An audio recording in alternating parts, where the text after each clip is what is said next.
Hey everybody, this is Everyday Commentary, and this is a Sweet Stuff Saturday. This is a long time coming. It's been vacation, and before vacation, it was terrible weather, and so the summer kind of got away from me, but sitting down, recording a new video, so let's take a look at what we got. So we got 4 knives on the table. We've got the Burch Bladeworks Euclid. We've got the Vosteed knives RSKAOS. We've got the ZT470 S110V, and we've got a Gen 4 Delica with full flat grind in this green coloration. So let's talk about all of these knives, because these all are knives that are in for review. So let's go through and let's get to the most unusual one. This knife here is the Euclid. It is a 3-inch knife from Burch Bladeworks. It runs pretty much what all knives run now, which is M390 and titanium frame lock. This one was almost certainly produced by Rayette Knives for Michael Birch.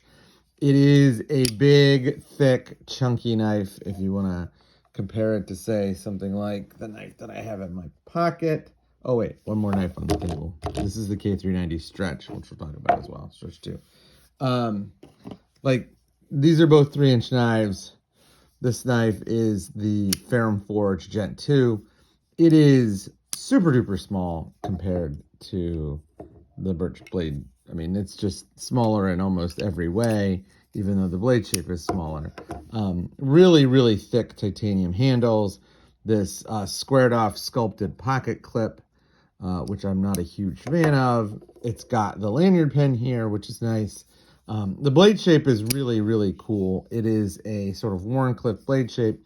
It's got this very unusually shaped flipper tab, which when closed offers some of the best flipping action of any tab I've ever seen. This is probably the best shaped flipper tab ever. Really, really great. It could only come from a mind of a master like Michael Birch.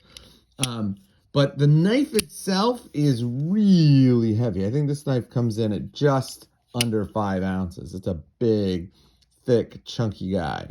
The CF here is handled really well.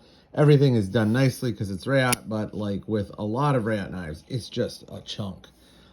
The actual blade itself is tapered quite nicely. As you can see, we've been using it, and it cuts well, but man, this is a big, heavy knife, and it's sort of off trend in a bunch of different ways. It could be a little more refined. So we'll look at that one for review.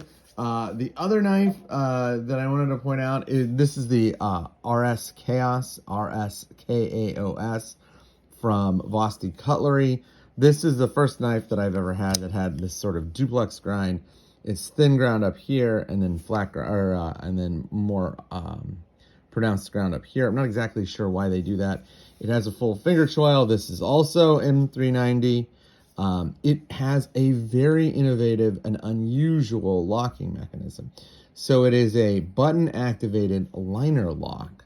So you can see here the leaf spring pops out just like a regular, it would be this way. Just like a regular liner lock. So it's coming on the right-hand model, it's coming from the left-hand blade scale when viewed down, pops over, but it has this pillar attached to it, and the pillar is what you use to disengage the blade. It's a really interesting design. I'm not sure if it offers any benefits over a button lock, but it's an interesting way to do it. It reminds me a lot of the button-activated compression lock on the smock. But it's a really cool, interesting feature. This is a Warncliffe blade shape, and it is a relatively big knife as a 3.5-inch blade. But look at the ramp on the back end of this pocket clip. Super, super nice. Still's got good spring tension, but man, this thing is basically invisible in your pocket. One of the better pocket clips out there. You can also see here that they have taken the time to hollow out the titanium, making the knife significantly lighter in the hand than this knife. Now, this knife is bigger, so it might not be lighter overall. It's probably about the same. But given that it's bigger, this knife should not be that heavy. This is just a relatively primitive design. I'd love to see some pockets. I'd love to see a better shape to this, the back end of the clip. Overall, that's a very nice knife with a few flaws. This is a very interesting knife, just a ton of innovative features. I love the clip. I love the button-activated liner lock. We'll look forward to doing a review on that knife. The next knife that I have up for review, one that I forgot was in my pocket. This is the Stretch 2. This is the Stretch 2 in the Stretch 2 lightweight in FRN with K390 blade shape, and it's got the straight spine. You know, one of the things I wrote an article about was the fact that these FRN knives are just so good. They're really, really good. They're good in the hand. They're good in the pocket. They're relatively lightweight because this is a high relief material with a high relief injection method or printing method. You get some really good texture. Everything is nice and easy.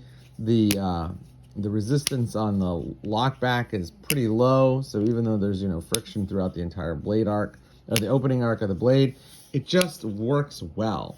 The other thing is, this knife is just the right size. It's almost exactly the same size as the PM2, but because it has this very, very, very, very light handle, it feels like a lighter knife. It's not that much lighter, but it feels like a lighter knife. This is probably my favorite rendition of that, like, original Spyderco design in this FRN with liners. As you can see, the liners are in there. Handle, I mean, it's just like that Japanese Spyderco design taken to the nth degree. Which brings me to the next knife, which is this knife. This is actually my son's knife. This is the Delica 4 lightweight in with the flat ground blade. I've never actually owned a flat ground Delica, nor have I ever owned a full straight edge Delica. As you can see, kid really uses his knives. This is actually not that bad of a knife coming back to the Delica after years and years and years and years. It's still a pretty good knife. Obviously, I would prefer this knife. I would love this knife to be made in this size. Like a mini Stretch would just kill.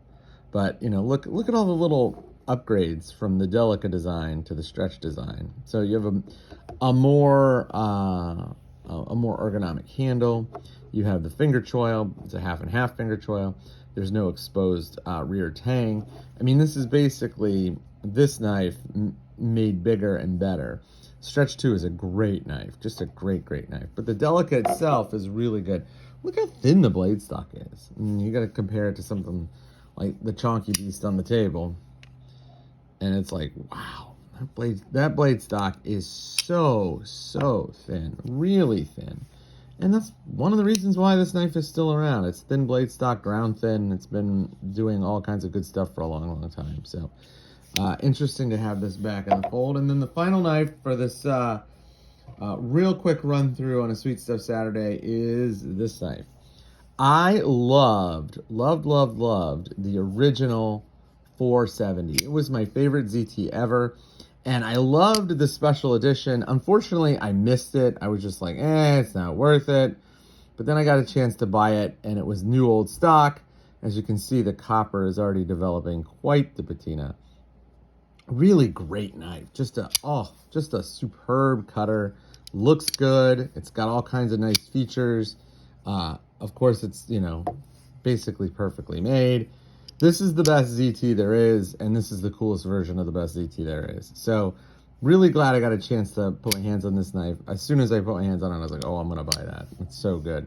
And I got this knife and this knife at a knife store in Seattle called Blade Gallery. If you're not aware of Blade Gallery, go right now to their website, bladegallery.com, and take a look.